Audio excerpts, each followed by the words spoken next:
8171,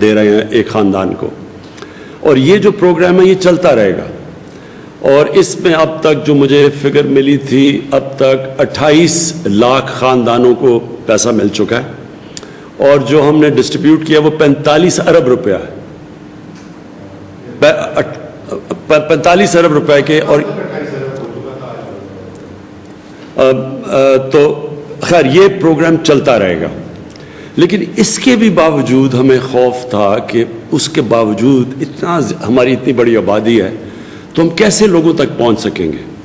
ایک ہم نے اپنے اس وقت گندم کٹائی کا سیزن ہے تو ہم نے ہر قسم کی رکاوٹ دور کر دی ہے کہ کوئی بھی کسی قسم کی رکاوٹ گندم کی کٹائی کے بیچ میں نہ آئے, تاکہ وہ تو ہمارا مستقبل ہے. اگر گندم ہمارا انشاءاللہ اناج پاکستان میں اتنا ہوگا کہ دنیا میں اس وقت ہمیں پتہ ہے برے حالات ہیں, تو جو بھی ہو ہم کم از کم اپنے لوگوں کو کھانا دے سکیں.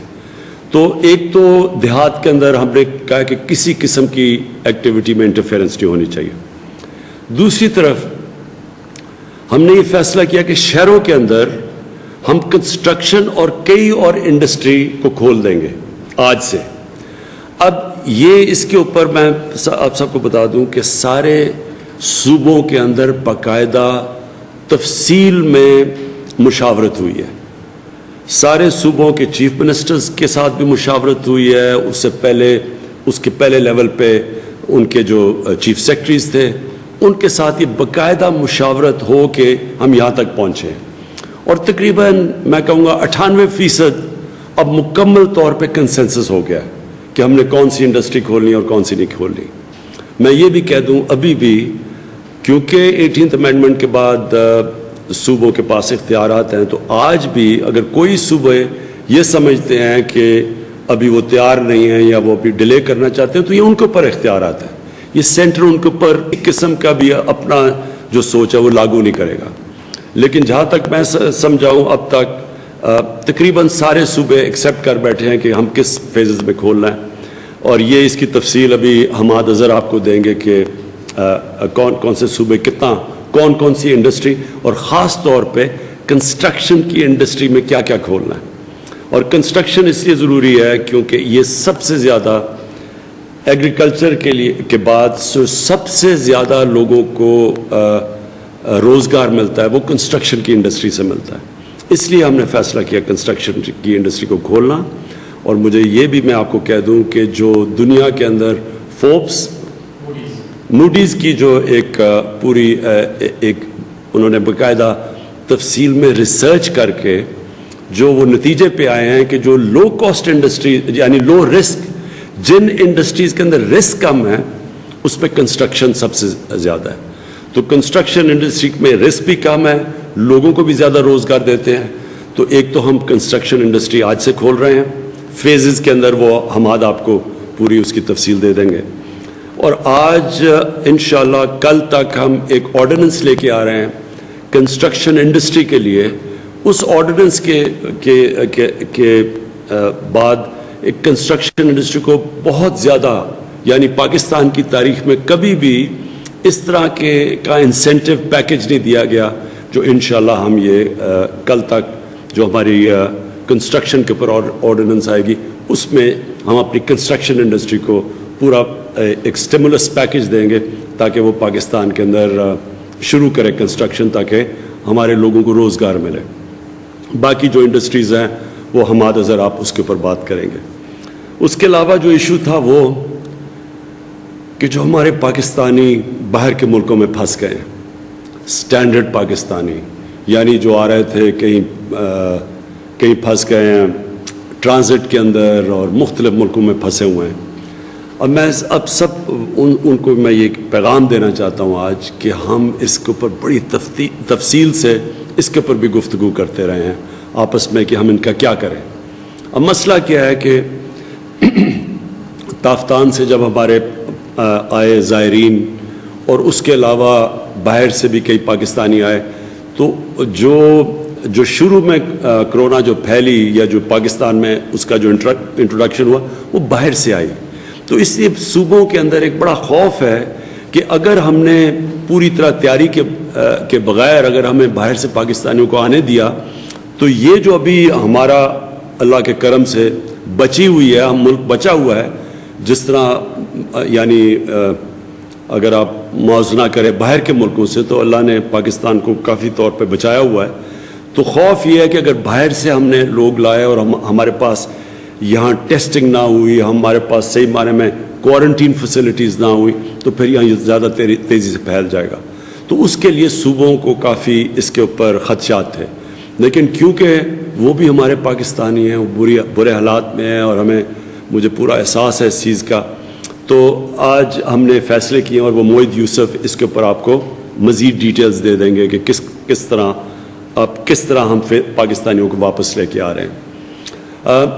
اس کے علاوہ ایک اور مسئلہ ہے اور وہ ہے کہ اب رمضان آ رہی ہے اور سارے مسلمانوں کو رمضان کے اندر ایک خاص وقت ہوتا ہے عبادت کا، اور وہ ایک ایسا ٹائم ہوتا ہے جس میں ہماری ذہن بنا ہوا ہوتا ہے، تراویحیں بھی پڑھنی ہے، مسجد میں بھی جانا ہے.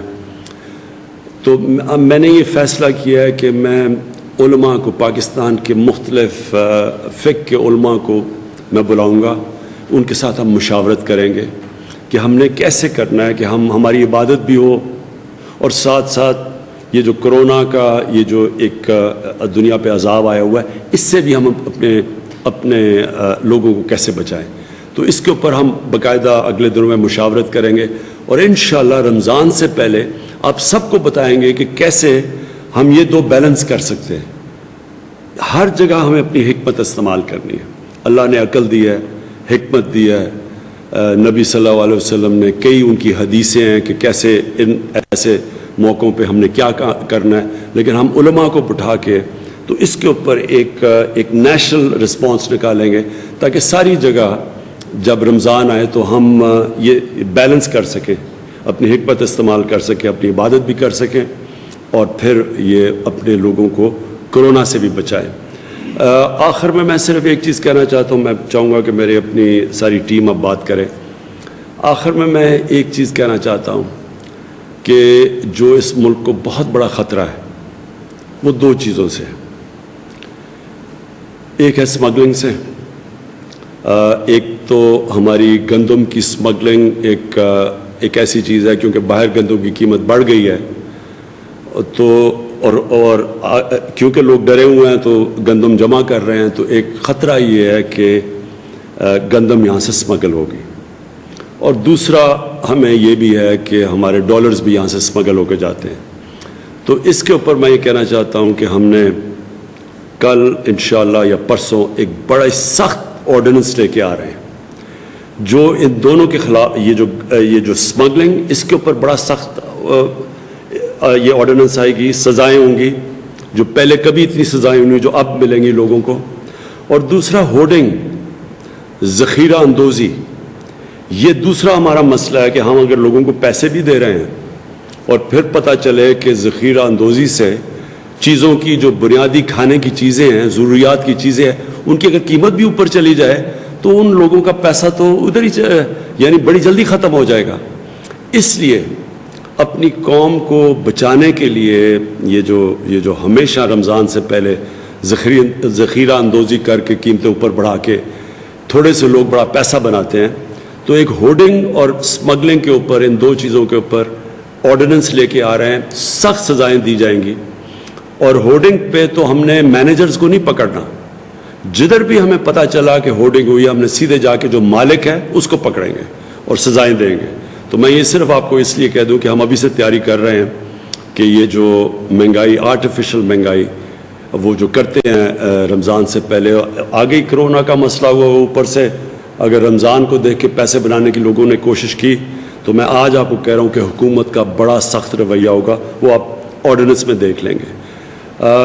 میں اب چاہوں گا کہ سب سے پہلے ڈاکٹر ظفر آپ ذرا لوگوں کو، عوام کو بتا دیں کہ کرونا کا سچویشن کیا ہے، کیا ہماری ٹرینڈز تھیں، کتنی ہم سمجھ رہے تھے کہ آج اموات ہوں گی کرونا کی وجہ سے، اور اللہ نے کتنا کرم کیا، اور باقی صوبوں کا بھی کہ ہر صوبہ جو کوشش کر رہا ہے، قدم اٹھا رہا ہے، اس کا نتیجہ کیا ہے.